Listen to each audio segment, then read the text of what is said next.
चलिए आपको सीधा लेकर चलते हैं तिरुवनंतपुरम, जहां पर प्रधानमंत्री नरेंद्र मोदी केरला की जनता से क्या कुछ अपने संबोधन में कह रहे हैं, सुनिए। बहुत बधाई देता हूं। കേരളത്തിന്റെ വികസനത്തിനായി കേന്ദ്ര സർക്കാർ നടത്തുന്ന പരിശ്രമങ്ങൾക്ക് ഇന്നൊരു പുതിയ ദിശാബോധം കൈവന്നിരിക്കുകയാണ്. കേരളത്തിന്റെ റെയിൽവേ യാത്രാ സൗകര്യം ഇന്നു മുതൽ കൂടുതൽ ശക്തമാവുകയാണ്.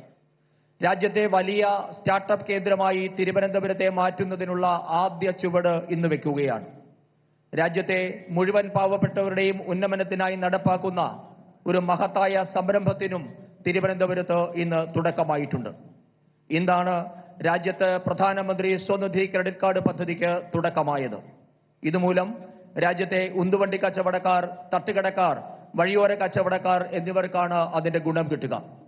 വികസനത്തിനും തൊഴിൽ ഉൽപാദനത്തിനുമൊക്കെ കാരണമാകുന്ന ഈ പദ്ധതികൾക്ക് രാജ്യത്തെ എല്ലാവരുടെയും പേരിൽ ഞാൻ ആശംസകൾ നേരുന്നു. एनडीए सुहृदगणे विकसित भारत बनाने के लिए आज पूरा देश एकजुट होकर प्रयास कर रहा है. विकसित भारत के निर्माण में हमारे शहरों की बहुत बड़ी भूमिका है. बीते 11 वर्षों से केंद्र सरकार अर्बन इंफ्रास्ट्रक्चर पर बहुत निवेश कर रही है. പ്രിയപ്പെട്ട സുഹൃത്തുക്കളെ, വികസിത ഭാരത നിർമ്മാണത്തിനായി ഇന്ന് രാഷ്ട്രം ഒറ്റക്കെട്ടായി പരിശ്രമിക്കുകയാണ്. വികസിത ഭാരതത്തിന്റെ നിർമ്മാണത്തിൽ നമ്മുടെ നഗരങ്ങൾക്ക് വലിയ പങ്കാണ് വഹിക്കാനുള്ളത്. കഴിഞ്ഞ 11 വർഷമായി രാജ്യത്തെ നഗരങ്ങളുടെ അടിസ്ഥാന സൗകര്യ വികസനത്തിനായി കേന്ദ്ര സർക്കാർ വൻതോതിലുള്ള നിക്ഷേപമാണ് നടത്തിവരുന്നത്.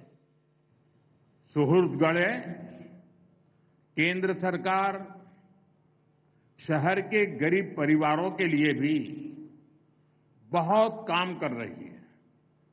पीएम आवास योजना के तहत देश में 4 करोड़ से अधिक घर बनाकर गरीबों को दिए गए हैं.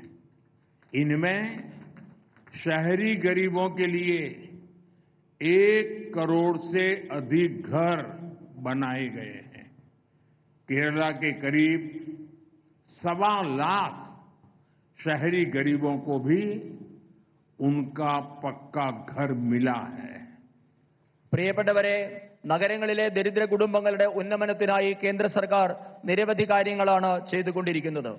പ്രധാനമന്ത്രി ആവാസ് യോജന വഴി ഇന്നുവരെ രാജ്യത്ത്